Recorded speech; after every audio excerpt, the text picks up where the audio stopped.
3 décembre 2024. C'est la dernière vidéo de ma série 144, vidéo numéro 7. Nous avons donc suivi la Lune tout au long de sa trajectoire qui se déplace à la fois en cercle et dans un vortex, se déplaçant entre le tropique du Cancer et le tropique du Capricorne. C'est donc une forme de cône, tout comme pour le Soleil.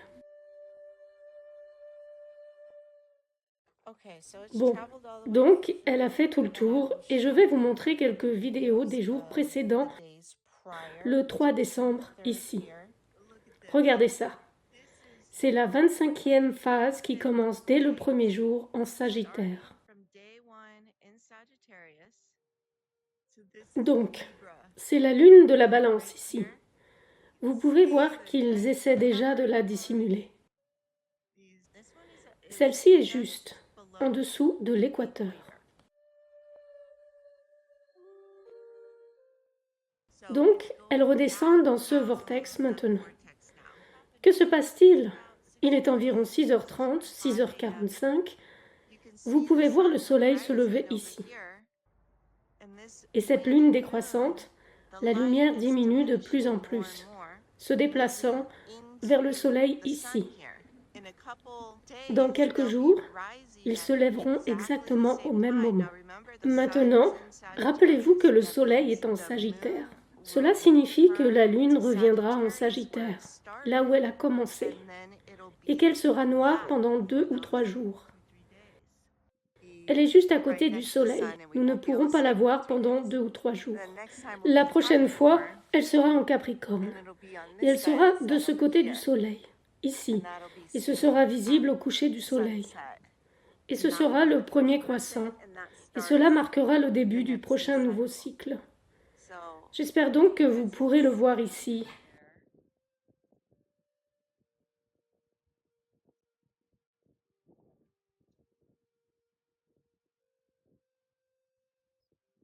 La voici. Ce n'est donc pas encore le dernier croissant.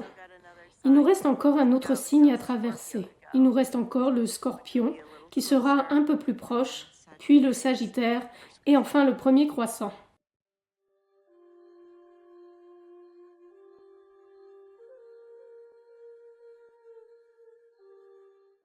Et maintenant, ce que nous avons, c'est que nous avons la Lune dans sa phase noire, juste à côté du Soleil. Parce qu'elle est en Sagittaire, la Lune est donc juste à côté du Soleil dans sa phase noire. Vous ne pouvez donc pas la voir. Ce n'est pas un point d'intersection complet, car ce n'est pas une éclipse. La trajectoire de la Lune est plus raide que celle du Soleil, donc ils ne se croisent pas toujours exactement. C'est donc le 28e jour et elle reste dans cette position pendant 2 jours et demi.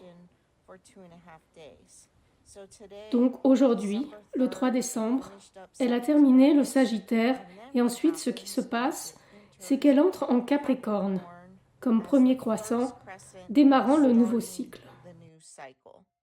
Donc, voici le soleil du Sagittaire juste au-dessus de ce même arbre, là, et la lune est juste à sa gauche, pour moi. Je vis dans le nord, comme ça, comme premier croissant, et je prendrai une photo de cela ce soir. Vous ne pourrez pas voir ce premier croissant pour le moment. C'est un peu trop près du soleil, mais d'ici ce soir, lorsque le soleil commencera à se coucher, vous pourrez voir cette première lumière en forme de croissant. Alors rappelez-vous que c'était par ici. Maintenant, elle est dans sa phase noire en Sagittaire. Maintenant, elle est ici, premier croissant en Capricorne, qui sera également bas dans cette porte basse. Donc ce premier croissant est la nouvelle lune, proprement dite, car cela représente le nouveau mois. Et la phase où la lune est noire termine son cycle. C'est pourquoi nous avons 30 ou 29 jours dans la plupart des mois. Lorsque la lune a eu son premier croissant ici en Sagittaire, elle a commencé ici et se déplace quelques jours à travers le Sagittaire. Maintenant, elle est revenue au Sagittaire dans sa phase noire, mais elle n'a pas encore terminé jusqu'à ce qu'elle arrive à la fin du Sagittaire. Donc, si ça commence ici, c'est 360 degrés. Mais ça ne s'arrête pas là. Ça commence ici, ça tourne et ça se termine ici à 390 degrés. C'est à ce moment-là que se termine la dernière phase de la Lune, qui est dans cette phase noire. Il faut donc 390 degrés pour que la Lune complète son cycle complet, divisé par le nombre moyen de jours, ce qui donne un nombre réel de 29,5. C'est observable. C'est écrit dans le livre d'Enoch. Ce n'est pas un mois de 28 jours. Il faut inclure la phase de la Lune noire et lorsque vous divisez cela, vous obtenez ce nombre, 13,2. Il s'agit donc du degré moyen ou de l'angle que fait la Lune par jour. Et lorsque vous regardez cela, 1 et 3 font 4, 2 et 2 font 4, et le Soleil fait 1 degré par jour, ce qui fait 144. C'est pourquoi j'appelle cela ma série 144. C'est un instrument de musique. Ce sont des fréquences harmoniques.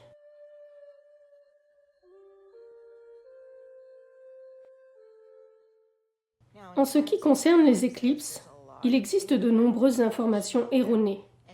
Tout ce qui montre une trajectoire en arc de cercle avec la Lune et le Soleil convergeant l'un vers l'autre comme un arc est incorrect. La trajectoire correcte de la Lune et du Soleil sera en ligne droite.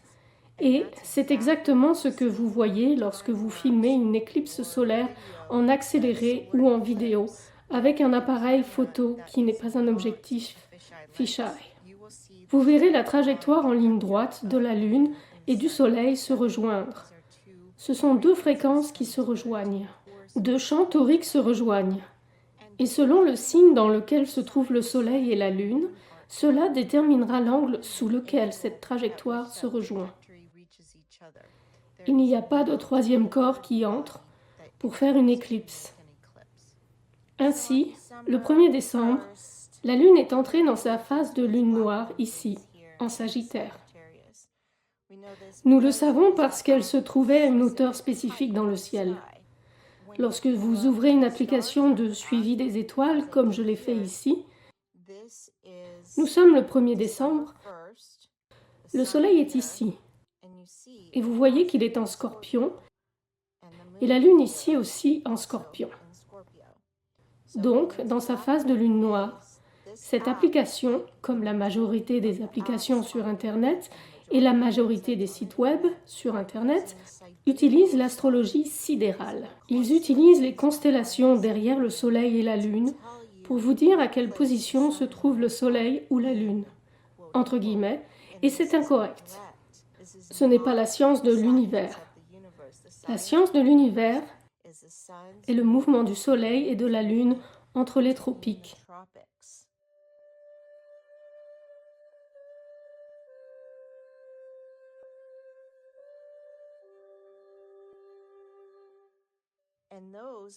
Qui sont des hauteurs dans le ciel.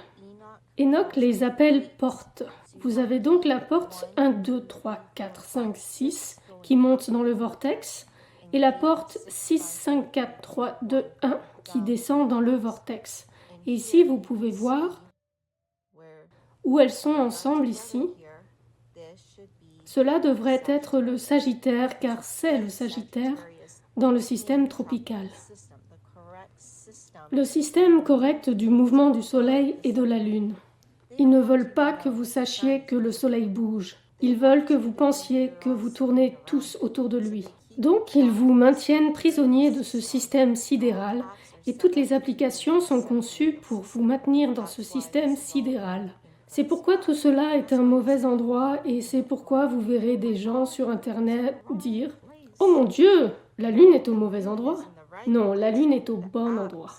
Les applications sont incorrectes. Donc, une fois que vous aurez appris le système tropical et les hauteurs dans le ciel, comme je l'ai montré tout au long de cette série, cela commencera à avoir beaucoup plus de sens. Enfin, il s'agit de toutes les fréquences et de notre système de soins de santé. Et c'est le système que j'utilise personnellement. C'est mon système.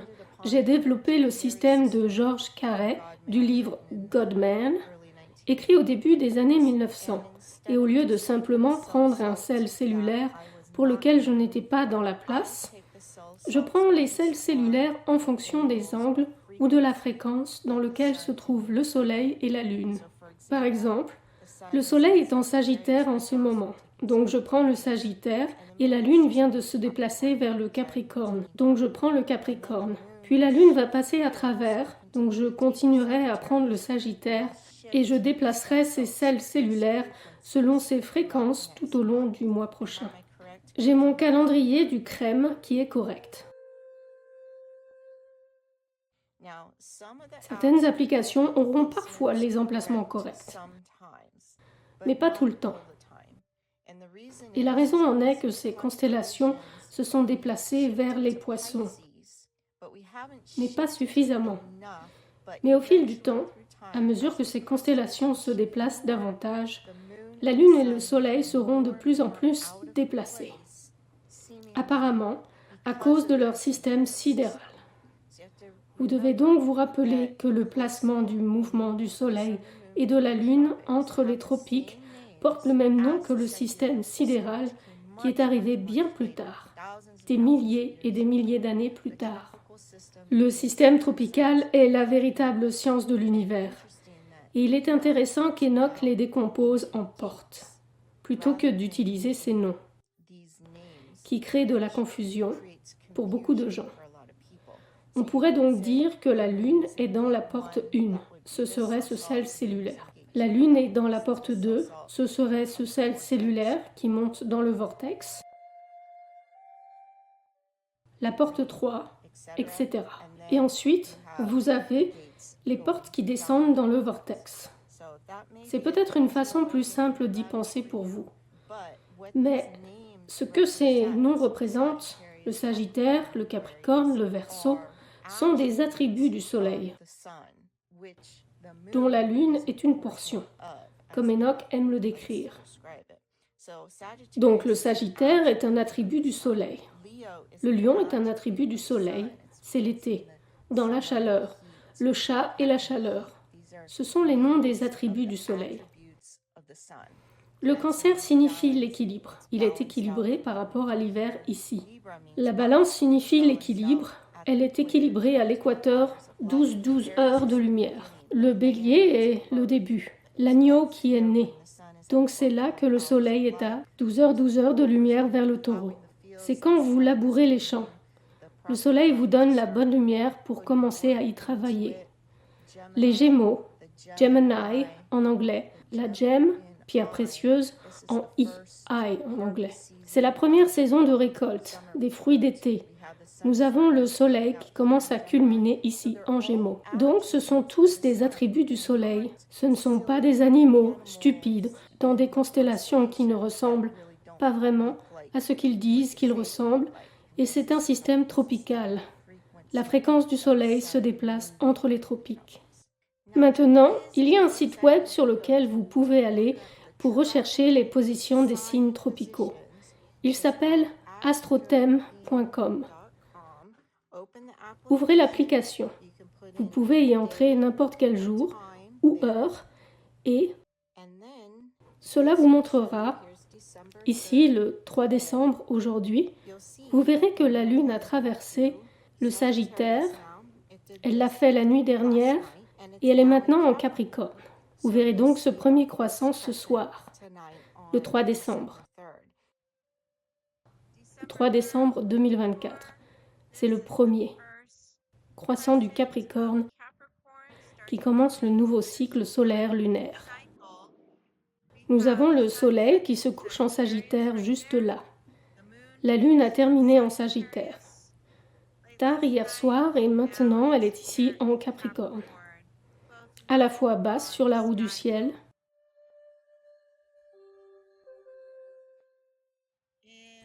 Et c'est le premier jour du prochain cycle. Donc dans 14 jours, cette lune sera pleine, en Gémeaux.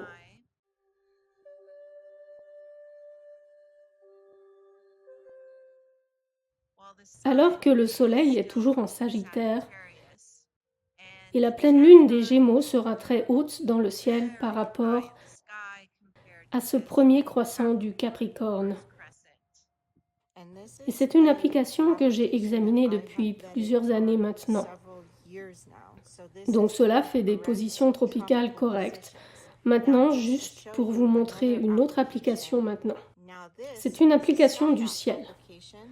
Cette capture d'écran a été prise tout à l'heure, aujourd'hui, à 13h18, et vous verrez qu'elle a toujours incorrectement le soleil en Scorpion et la lune en Sagittaire. Donc si vous êtes né le 3 décembre et que vous savez que vous êtes Sagittaire et que le soleil apparaît ici en Scorpion, vous devriez vous gratter la tête en ce moment. C'est parce que cette application, comme la plupart, utilise le système incorrect appelé système sidéral et non le mouvement du soleil et de la lune entre les tropiques. Donc ici, dans le système correct, vous verrez que c'est le signe du Sagittaire où se trouve le soleil et la lune en Capricorne. Donc, dans le bon alignement tropical. Merci d'avoir fait ce voyage avec moi sur ma série 144. Veuillez regarder la série dans l'ordre, car les informations se construisent sur elles-mêmes.